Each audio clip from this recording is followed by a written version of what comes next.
우리 다 함께 묵도하심으로 예배를 시작하겠습니다. 두려워 말라 내가 너와 함께 함이니라. 놀라지 말라 나는 내 하나님이 됨이니라. 내가 너를 굳세게 하리라. 참으로 너를 도와주리라. 참으로 나의 의로운 오른손으로 너를 붙들리라. 존귀하신 아버지 하나님, 구원의 하나님, 환난 중에 더욱 가까이 계시며 택하신 자들을 붙드시고 위로하시고 힘주시는 아버지 하나님을 찬양합니다. 오늘도 저희들이 주의 부르심 받아 각자의 처소에서 하나님을 바라보며 예배합니다. 주님 임재하시사 홀로 존귀와 영광을 받으시옵고 우리 드리는 찬송과 기도와 묵상이 아버지 하나님께 다 연락되기를 원합니다. 우리 주 예수 그리스도의 거룩하신 이름으로 기원하옵나이다. 아멘. 우리 찬송가 28장 함께 부르겠습니다. 복의 근원 강림하사 찬송하게 하소서. 복의 근원 강림하사 찬송하게 하소서. 한량없이 자비하심 증명할 길 없도다. 천사들의 찬송가로 나를 가르치소서. 구속하신 그 사랑을 항상 찬송합니다. 주의 그 신동받아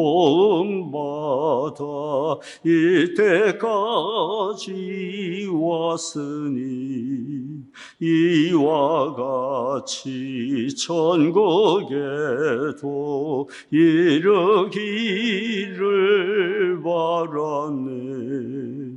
하나님의 품을 떠나 죄에 빠진 우리를 예수 구원하시려고 보혈을 여주셨네. 주의 귀한 은혜 받고 일생 빚진 자 되네. 주의 은혜 사슬되사 나를 적게 메소서. 우리 마음은 연약하여 범죄하기 쉬우니 하나님이 받으시고 천국인을 지소서. 아멘. 우리 사도신경으로 신앙 고백하겠습니다.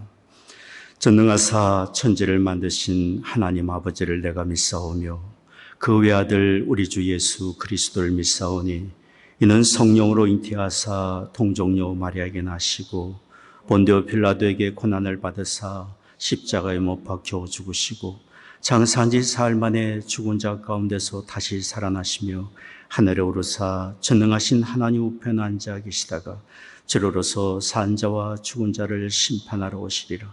성령을 믿사오며 거룩한 공예와 성도가 서로 교통한 것과 죄를 사하여 주시는 것과 몸이 다시 사는 것과 영원히 사는 것을 믿사옵나이다. 아멘. 우리 찬송가 40장 함께 부르겠습니다. 주 하나님 지으신 모든 세계 내 마음속에 그리워 볼 때 주 하나님 지으신 모든 세계 내 마음속에 그리워볼 때 하늘의 별 울려 퍼지는 내 손 주님의 권능 우주에 찾네 주님의 높고 위대하심을 내 영혼이 찬양하네 주님의 높고 위대하심을 내 영혼이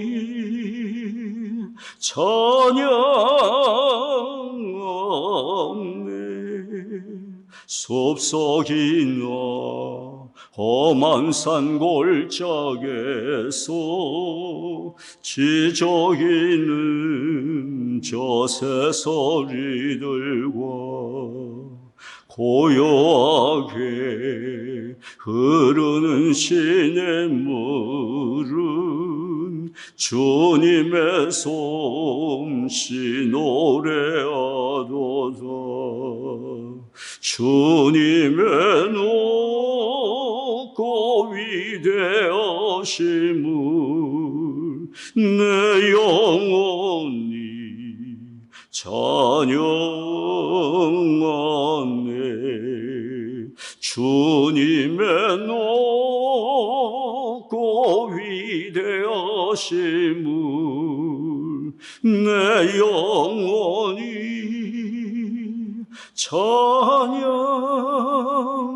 찬양하네 주 하나님 독생자 아낌없이 우리를 위해 보내주셨네 십자가에 피 흘려 죽으신 주 내 모든 죄를 구속하셨네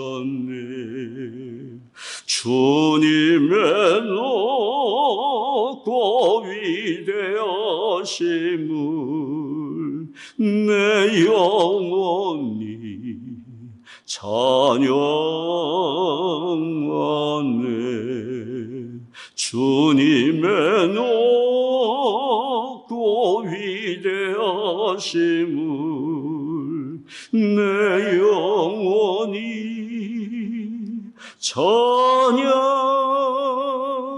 찬양하네 내 주 예수 세상에 다시 올 때 저 천국으로 날 인도하리 나 경손히 엎드려 경배하며 영원히 주를 찬양하리라 주님의 높고 위대하심을 내 영혼이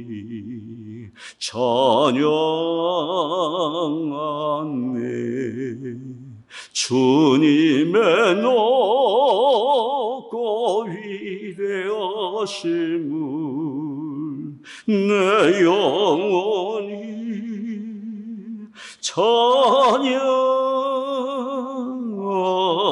찬양하네. 아멘. 성경 말씀 보겠습니다.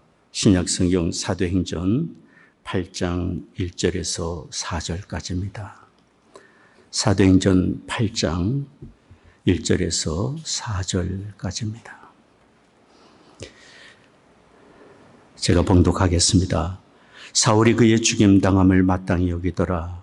그날에 예루살렘에 있는 교회에 큰 핍박이 나서 사도 외에는 다 유대와 사마리아 모든 땅으로 흩어지니라. 경건한 사람들이 스데반을 장사하고 위하여 크게 울더라. 사울이 교회를 찬멸할세 각 집에 들어가 남녀를 끌어다가 옥에 넘기니라. 그 흩어진 사람들이 두루 다니며 복음의 말씀을 전할세. 오늘도 이처럼 우리가 각자의 처소에 있지만 하나님께 예배 드릴 수 있는 은혜를 주셔서 감사를 드립니다. 한밤의 어둠은 다가오는 새벽빛을 품고 있습니다. 우리가 살면서 겪는 어려움, 시험, 바로 그런 가운데서도 하나님의 은혜의 빛이 담겨 있습니다. 아무리 극심한 환난, 극심한 어려움이 있다 할지라도 우리를 돌보시고 인도하시는 하나님의 간섭하심과 일하심의 그 은혜를 결코 막아서지 못하기 때문입니다. 지금 우리는 큰 어려움 가운데 있지만 염려와 두려움이 우리의 심령을 지배하려 될 것 같은 이런 극심한 때에 있지만 우리 가운데 하나님의 은혜가 숨어 있고 우리를 돌보시는 신실하신 하나님의 일하심이 있습니다. 오늘 우리가 읽고 있는 성경이 바로 그런 사실들을 우리에게 말해주고 있는데요. 예루살렘 교회에 큰 핍박이 임한 사건의 전반부 내용입니다. 예루살렘 교회 스데반 집사님이 예수님은 하나님의 아들이시고 우리의 구원의 주님이시란 사실을 증거하다가 죽임을 당했습니다. 이 일로 인해서 예루살렘 교회는 큰 어려움을 겪게 되었고 믿는 사람들은 견딜 수 없어서 그 도시에 머물지 못하고 사방으로 흩어지게 되었습니다. 오늘 읽은 말씀 8장 1절 말씀을 보십시오. 사울이 그의 죽임당함을 마땅히 여기더라. 그날에 예루살렘에 있는 교회에 큰 핍박이 나서 사도 외에는 다 유대와 사마리아 모든 땅으로 흩어지리라. 여기 사울이란 사람은 스데반 집사님을 죽이는데 증인 노릇을 한 사람이고 앞장선 사람입니다. 이 사람은 더욱 마음이 약해져서 믿는 사람들과 교회를 핍박하기 위해서, 완전히 교회를 파괴하기 위해서 나선 사람입니다. 사도행전 8장 3절에 이렇게 기록되어 있습니다. 사울이 교회를 잔멸할새 각 집에 들어가 남녀를 끌어다가 옥에 넘기니라. 사울이 교회를 잔멸할새. 잔멸한다는 말은 맹수가 포도원을 마구 파헤치고 무너뜨리는 때 사용하는 그런 용어입니다.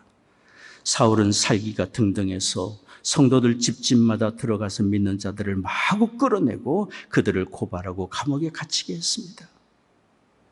이때 예루살렘 교회와 그리고 성도들에게는 앞이 보이지 않고 큰 절망과 두려움이 그들에게 임하는 때였습니다. 그런데 보십시오. 이런 환난의 때에 하나님은 여전히 그들과 함께 하셨습니다. 우리가 읽은 짧은 성경 구절의 내용이지만 이 말씀들이 하나님이 그들과 함께 하셨고 그때 일하고 계셨다는 사실을 증거해 주고 있습니다. 첫째는 극심한 핍박의 와중에서도 하나님은 주님의 사도들에게 용기를 주셔서 교회에 남아있게 하셨고 교회를 지키게 하셨습니다. 그 결과 예루살렘 교회는 보존이 됐고 초대교회의 기반을 이루었고 전 세계 복음이 전파되는 선파 역할을 하게 되었습니다. 또 보십시오. 예루살렘 도시에 있는 경건한 사람들로 하여금 순교한 스데반 집사님의 장사를 치르도록 하셨습니다. 여기 경건한 사람들은 예수 믿는 사람들이 아닙니다. 기독교 신앙에 대하여 다만 호의적이고 믿는 사람들을 귀히 여기고 존경했던 그런 사람들, 유대 사회에 유력하고 영향력 있는 사람들입니다.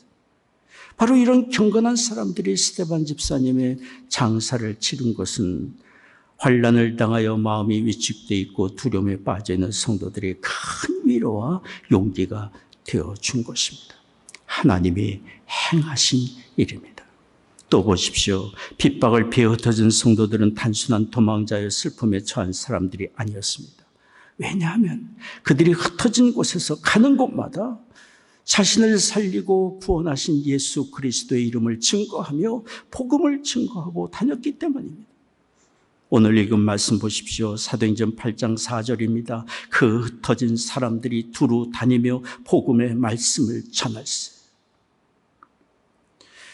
핍박을 피해 흩어진 그들의 마음에 하나님이 용기를 주셨고 소망을 주셨으며 그들이 무엇을 하며 살아야 할지를 깨우쳐 주셨기 때문입니다.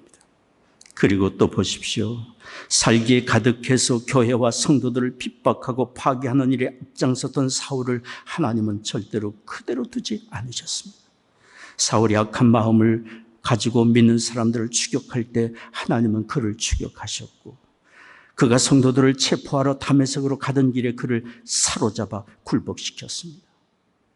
그리고 사울은 이후에 바울이라 불리며 그가 핍박했던 예수 그리스도의 복음을 전한 일에 자기의 목숨을 걸고 살기까지 하나님 나라의 일꾼으로 그를 세워주셨습니다. 그를 통하여 그리스도의 복음이 지중해 일대와 로마와 온 세상에 증거되는 그런 일꾼으로 삼아주신 것입니다. 하나님이 행하신 일입니다. 하나님은 성도들이 당한 환난이 환난으로 그치지 않게 하셨고, 도리어 환난을 통해 그들의 믿음이 더욱 부여하게 해주셨으며 그들의 삶의 목적을 분명히 깨우쳐 주셨고, 그들의 삶의 지경이 더욱 넓어지고 그들을 통해 구원의 복음이 더 확산되게 해주신 것입니다. 그러니 환난 중에 하나님이 그들과 함께 하셨고 일하셨으며 하나님의 은혜가 어둠 속에 존재했던 것입니다. 이런 일들은 초대교회만 일어난 일이 아닙니다. 역사를 두고 항상 일어나고 있는 일이고 지금도 우리 가운데 일어나고 있는 일입니다. 그러므로 우리는 우리가 당하는 이런 극심한 재난의 때에 선하신 목적을 가지고 일하고 계시는 하나님을 바라볼 수 있어야 합니다. 하나님이 주시려는 은혜가 분명히 있음을 믿고 우리는 주님을 더욱 의지해야 합니다. 그렇다면 우리가 재난 중에 어떤 마음으로 살아야 되겠습니까? 첫째는 두려움이 아니라 소망의 마음을 가져야 합니다. 환난 중에도 하나님이 주시는 은혜가 분명히 있음을 믿는다면 우리는 두려움이 아니라 소망의 마음을 가지고 살아야 합니다. 여기 예루살렘 교회 성도들을 다시 주목해 보십시오. 그들이 극심한 핍박 중에 있었지만 하나님을 바라보았고, 그리고 그들은 가는 곳마다 주 예수 그리스도의 복음을 증거하며 살았던 것을 우리는 기억하기를 원합니다. 그들이 하나님을 바라보았기 때문에, 주님을 바라보고 소망을 가졌기 때문에 자신들을 핍박하고 죽이려고 하는 유대 지도자들을 대하여 세상을 향하여 원망하지 않았고 모든 일을 하나님의 다스림에 맡기며 흩어진 곳에서 주님의 뜻을 위하여 그들은 힘써 살게 된 것입니다. 만약 그들이 죽음의 두려움에 빠지고 자신들을 핍박하고 죽이려는 유대 지도자들을 저주하고 원망하는 마음에 사로잡혔다면 이들은 담대한 소망과 긍정적인 삶을 살 수 없었을 것입니다. 우리가 당하는 어려움과 환난보다 더 두려운 것은 우리의 마음이 절망과 두려움에 지배받는 것입니다. 철학자 키에르케고르는 그래서 이런 얘기를 했습니다. 절망은 죽음에 이르는 병이라고 이야기를 했습니다. 마귀는 그런 우리의 연약함을 너무도 잘 압니다. 그래서 조그만 어려움이 우리에게 찾아오고 힘든 일을 겪을 때마다 어김없이 찾아와서 우리의 마음에 더욱 절망과 두려움을 불어넣어 줍니다. 그러므로 우리는 우리의 마음에 절망과 두려움이 우리를 주장하도록 그대로 두어서는 절대로 안 됩니다. 마귀가 우리의 마음을 사로잡아 절망과 두려움에 빠뜨리려고 하는 그런 궤계에 우리는 절대로 넘어가서는 안 됩니다. 구약성경 잠언 24장 10절이 말씀합니다. 내가 만일 환난 날에 낙담하면 내 힘의 미약함을 보임이니라. 환난을 당할 때 우리가 근심과 절망과 두려움에 빠지면 우리는 나약함을 보이는 것이라고 이야기를 하고 있습니다. 아닙니다. 우리는 두려움과 절망이 아니라 담대한 믿음과 소망을 보여야 합니다. 나를 도우시고 나와 함께 하시는 하나님이 여전히 일하고 계시기 때문입니다. 베트남의 보구엔 지압 장군이란 분이 있습니다. 이분은 베트남의 독립 영웅으로 인정받고 20세기의 최고의 명장이라 인정받는 분이었습니다. 그분이 세상을 떠났을 때 미국 공화당의 상원 의원을 지냈던 맥케인 상원 의원이 그분을 회고하며 이렇게 말했습니다. 미군은 월맹군과의 전투에서 매번 이겼지만 전쟁에서는 패했다. 그것은 지압 장군의 지략 때문입니다. 지압 장군은 알았습니다. 아무리 연합군을 구성해서 공격해온다 할지라도 그들은 지구력에 약하다는 것을 알았기 때문에 끝까지 버티려는 전력을 세운 것이고, 또한 이 지압 장군은 적이 원하는 싸움의 방식을 피해갔기 때문에 지압 장군이 가졌던 단순한 전쟁의 원칙이 있었습니다. 그것은 이런 것입니다. 적이 원하는 시간에 싸우지 않고, 적이 좋아하는 장소에서 싸우지 않으며, 적이 생각하는 방식으로 싸우지 않는다. 얼마나 지혜로운 방법입니까? 적의 생각과 방법을 알고 대처할 수 있다면 그 싸움은 승리의 길로 갈 수 있을 것입니다. 우리에게도 필요한 지혜입니다. 절망과 두려움이 우리에게 절대로 유익하지 못하고 생산적인 삶을 살지 못하게 하고, 이것은 마귀의 시험의 방법인 것을 우리가 안다면 우리는 그 길을 피해가야 합니다. 두려움에 우리의 마음을 빼앗기지 않고 절망으로 우리의 마음을 가득 차지 않게 하고, 도리어 하나님을 바라보며 하나님을 향한 믿음과 담대한 소망으로 우리의 심령과 생각을 채워야 합니다. 아무리 극심한 재난을 당할 때라 할지라도 하나님의 은혜는 여전히 우리 안에 존재하고 있기 때문입니다. 지금까지 우리는 바로 그런 하나님의 은혜 가운데 살아왔습니다. 그리고 우리는 그런 하나님의 사랑과 돌보심 속에 지난날의 모든 어려움을 다 극복해 온 우리들입니다. 며칠 전에 저희 교회 어느 교우가 카톡방에 이런 내용의 글을 올려주셨습니다. 최근에 프랑스에서 코로나 바이러스 19에 감염된 93세 되신 한 남성이 병원에 입원해서 24시간 산소 공급을 받으셨습니다. 그분이 건강이 좋아지시고 나셔서 진료비를 받았는데요. 무려 50만 프랑이었다고 합니다. 달러로 계산하면 51만 불 3천여 불이나 되는 그런 돈의 진료비를 청구받은 것입니다. 그분은 진료비를 받으시고 눈물을 흘리며 울기 시작했습니다.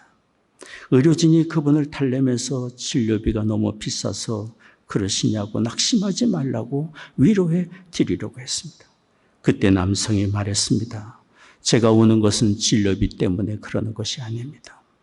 제가 우는 것은 고작 하루 동안 공급받은 산소 금액이 50만 프랑이나 되는데 저는 지난 93년 동안 하루도 걸르지 않고 돈 한 푼 내지 않고 산소 공급을 받았습니다.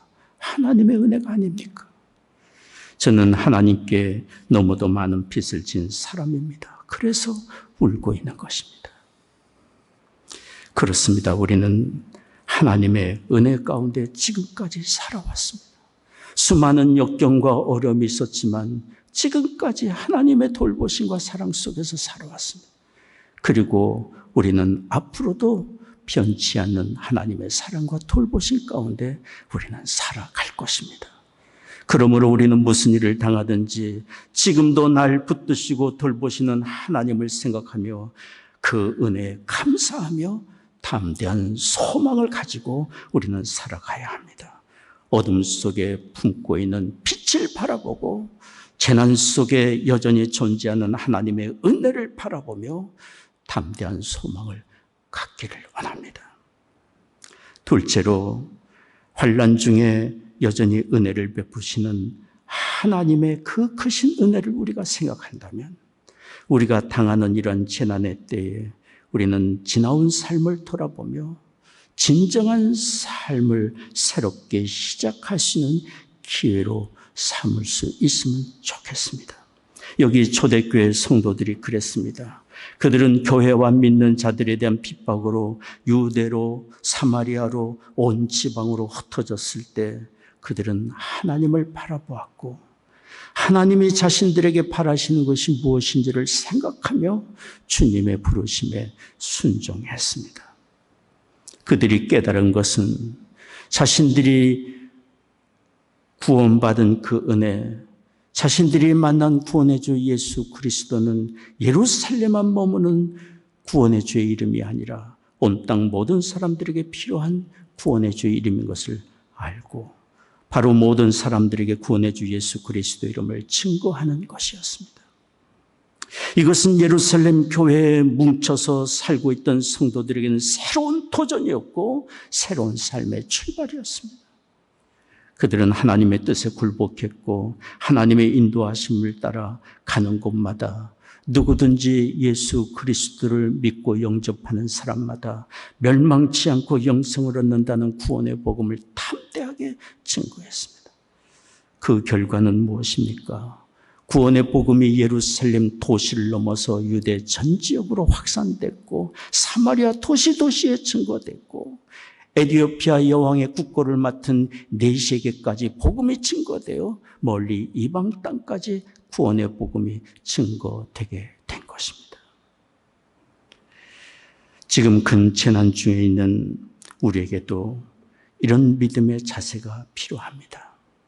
앞길이 막히고 이전처럼 더 이상 자유로운 삶의 기회가 주어지지 않고 모든 것이 암담하고 내 힘으로 되지 않는 것 같다고 생각하는 이런 때야말로 지난 날을 돌이켜보며 우리의 살아온 발걸음을 돌이켜보며 하나님이 정말 우리에게 바라시는 것이 무엇인지 주 예수 그리스도를 믿어 새 생명을 얻고 하나님 나라를 소유한 우리가 살아가야 될 진정한 인생 여정의 길이 무엇인지를 한 번쯤은 생각해보는 귀한 기회가 되기를 원합니다. 터키의 신 나짐 히크메트는 이런 얘기를 했습니다. 아무것도 할 수 없을 때야말로 진정으로 무엇인가 할 수 있을 때이고 어디로 가야 할지를 모를 때야말로 참된 인생 여정을 시작할 수 있는 때이다. 그렇습니다. 큰 어려움을 당해 무엇을 해야 할지 어디로 가야 할지 더 이상 앞이 보이지 않을 때야말로 진정한 삶의 가치를 생각하고 발견하고 이전에 살지 못했던 새로운 삶을 시작해야 할 때입니다. 참으로 하나님께로 돌아가 하나님과의 관계를 회복하고 우리의 믿음의 참된 성장을 가져올 수 있는 최고의 기회입니다. 성경이 우리에게 밝혀주는 마땅히 우리가 가야 할 두 가지의 길이 있습니다. 첫째는 구원의 주 예수 그리스도를 의하여 사는 것입니다. 고린도후서 5장 15절 말씀입니다. 저가 모든 사람을 대신하여 죽으심은 사한 자들로 하여금 다시는 저희 자신을 위하여 살지 않고 오직 저희를 대신하여 죽었다가 다시 사신 자를 위하여 살게 하려 하심이라. 이전까지는 내 목적, 내 야망, 나 자신을 위해 살아왔다면 이제는 새 생명을 얻은 사람으로서 하나님 나라를 소유한 사람으로서 우리는 킹덤 워커로 그리스도를 위하여 살아가는 새로운 삶의 발걸음을 내디뎌야 합니다.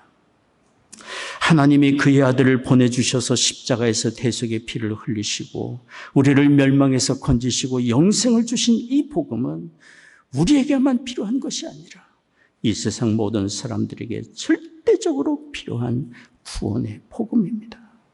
예수 그리스도의 이 구원의 복음이 우리에게서 끝나지 않게 하고 다른 사람에게 전해주는 이야말로 그리스도를 위하여 사는 위대한 삶이 되리라고 믿습니다.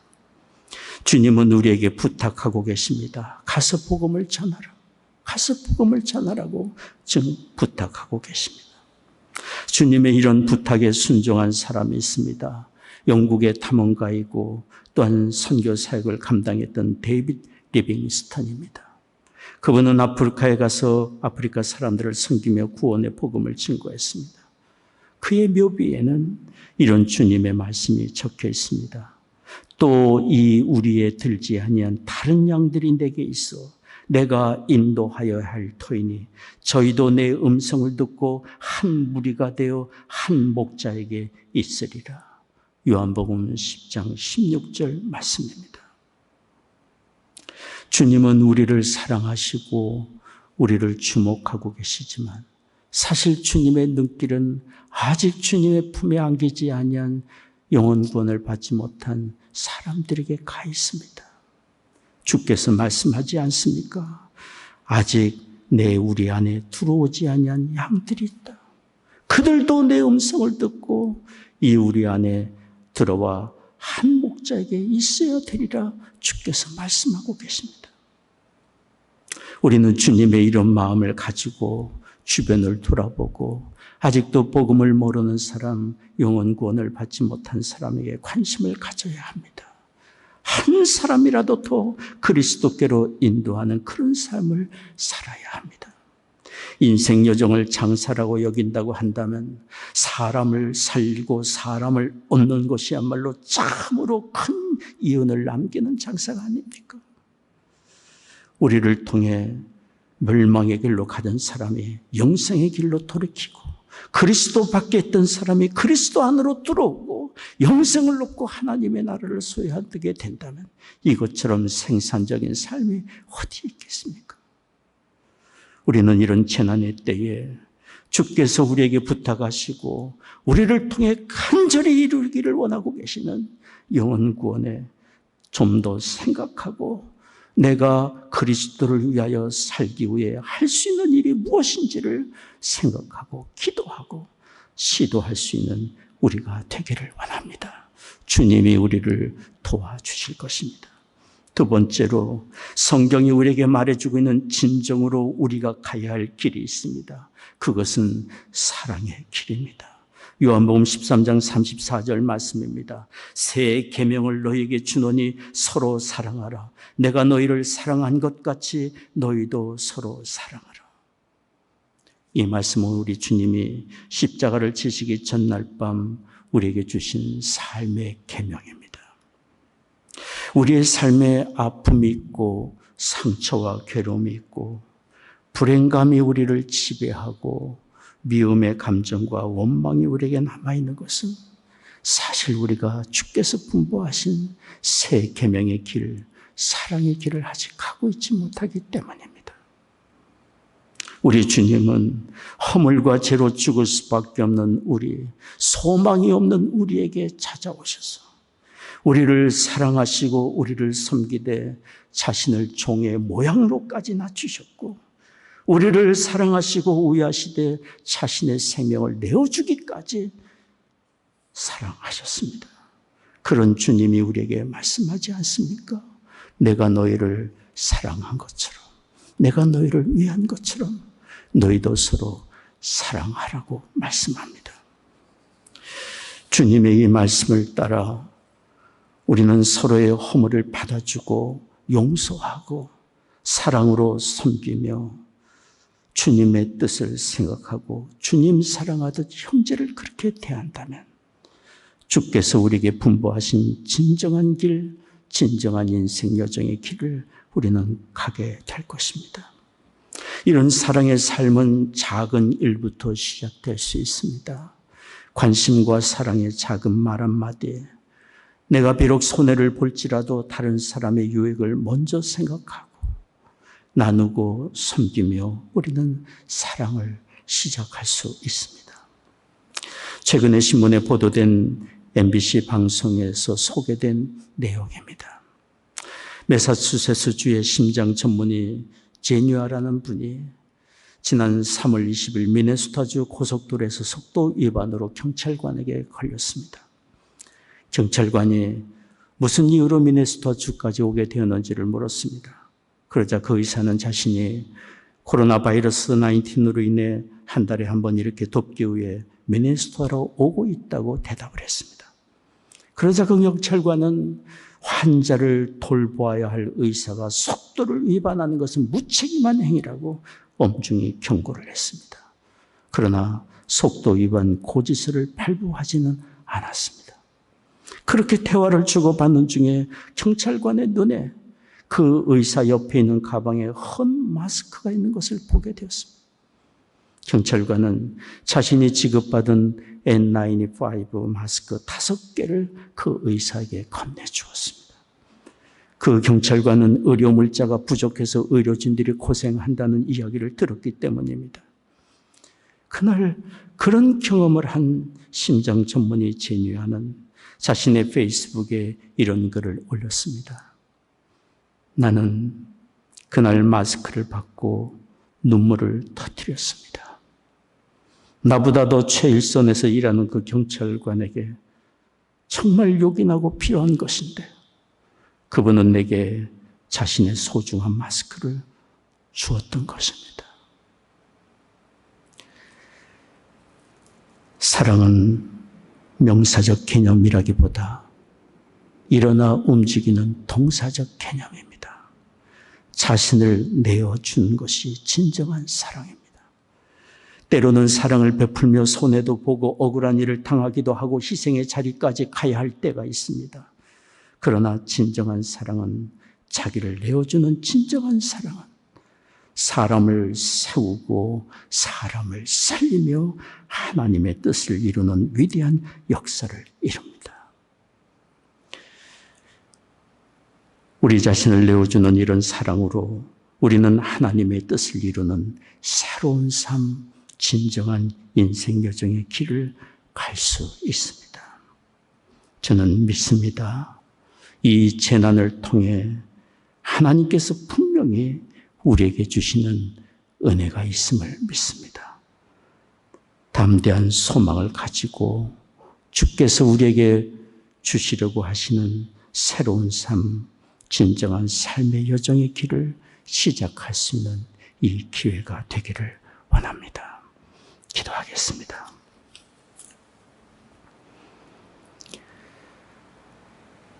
하나님, 우리가 살고 있는 이 어려운 때에 우리의 심령이 얼마나 낙심과 두려움에 빠져 있는지 하나님이 너무도 잘 아십니다. 그러나 오늘 성경에 밝혀준 초대교회 성도들, 그들에게 함께 하셨던 하나님께서 지금 이때에도 우리와 함께하고 계심을 믿습니다. 어둠 속에 다가오는 새벽빛을 준비하신 하나님, 우리의 삶의 여정에서도 고난 중에 하나님의 은혜를 예비하고 계심을 믿습니다. 우리에게 담대한 소망을 주시고 진정으로 우리가 가야 할 길이 무엇인지 주님을 바라보며 새로운 삶을 시작할 수 있는 이때가 되게 하여 주옵소서.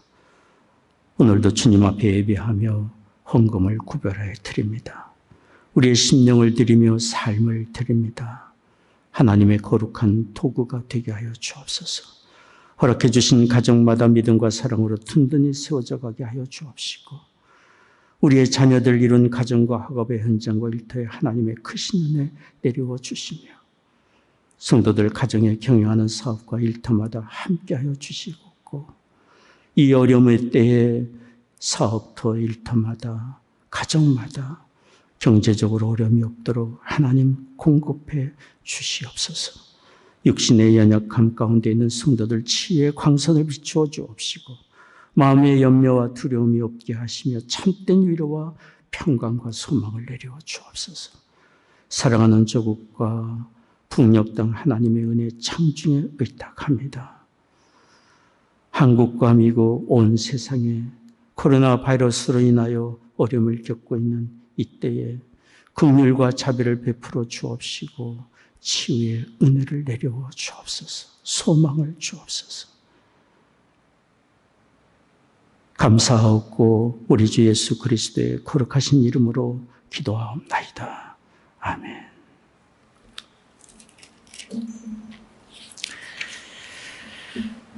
오늘도 저희들이 유튜브로 이렇게 예배를 드리게 된 것이 하나님의 크신 은혜입니다. 이제 오늘 예배를 드리고 바로 고난주간이 시작이 됩니다. 이 한 주간 주님이 우리를 위해 받으신 고난과 베푸신 그 은혜를 깊이 생각하며 주님께 더욱 가까이 나아가는 그런 시간이 되었으면 좋겠습니다. 다음 주는 저희가 부활주일로 예배를 드리게 됩니다. 이 어려운 시기에 서로를 위해 중보기도하는 그런 마음을 가지고 서로를 위하고 격려하고 세워주는 그런 시간이 되었으면 좋겠습니다. 기타 광고 기도 제목은 제가 카톡으로 여러분에게 알려드리도록 하겠습니다. 우리 다 같이 찬송가 부르겠습니다. 434장입니다. 나의 갈 길 다가도록 예수 인도하시니. 나의 갈 길 다가도록 예수 인도하시니 내 주 안에 있는 긍휼 어찌 의심하리요. 믿음으로 사는 자는 하늘 위로 받겠네. 무슨 일을 만나든지 만사형통하리라. 무슨 일을 만나든지 만사형통하리라.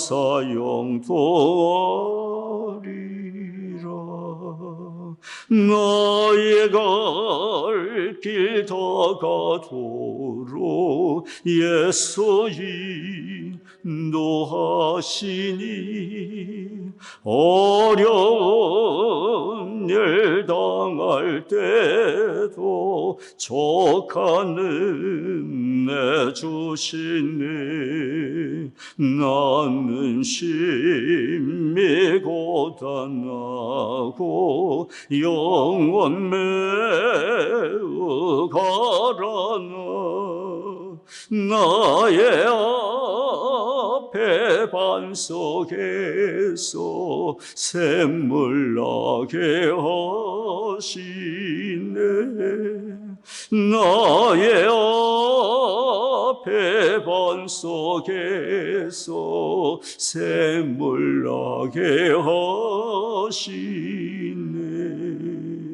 나의 갈 길 다가도록 예수 인도하시니 그의 사랑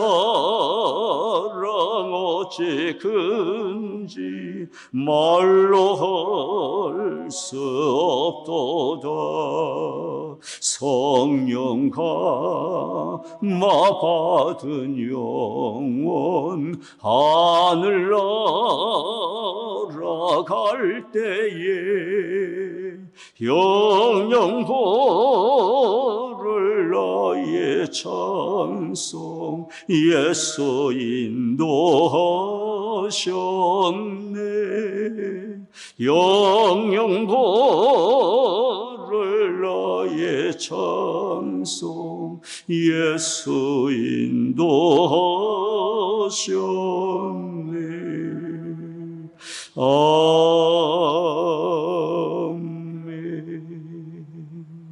아멘.